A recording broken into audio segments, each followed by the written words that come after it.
Dans cette section, nous allons estimer le coût du capital d'une société. Ce dernier se compose du coût de financement par capitaux propres et du coût de financement par emprunt. Nous allons ensuite pondérer ces deux éléments en fonction de la structure du capital de l'entreprise.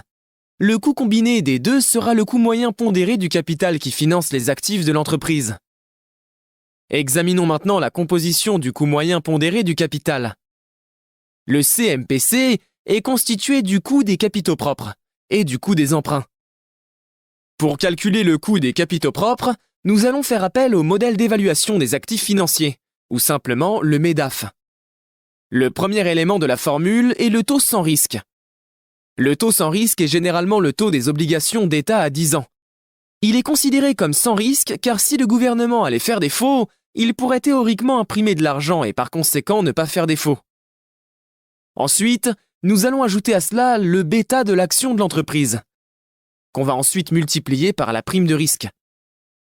Le bêta est une mesure de la volatilité d'un titre par rapport au marché dans son ensemble. Si une action affiche un bêta de 2 et que le CAC 40 augmente de 2% dans la journée, cette action devrait monter de 4%. Vous pouvez trouver facilement en ligne le bêta des sociétés cotées. Quant à la prime de risque, c'est la différence entre la rentabilité attendue d'un actif et le taux sans risque. Si par exemple on attend un rendement de 10% d'un projet et que le taux sans risque est de 3%, alors la prime de risque est de 7%. Le résultat de cette formule est le coût des capitaux propres. Du côté de la dette maintenant, c'est un peu plus simple. Vous prenez le taux d'intérêt moyen de toutes les dettes de l'entreprise et vous multipliez par 1 moins l'IS, car il y a la déductibilité fiscale des intérêts. Le résultat est le coût net de la dette.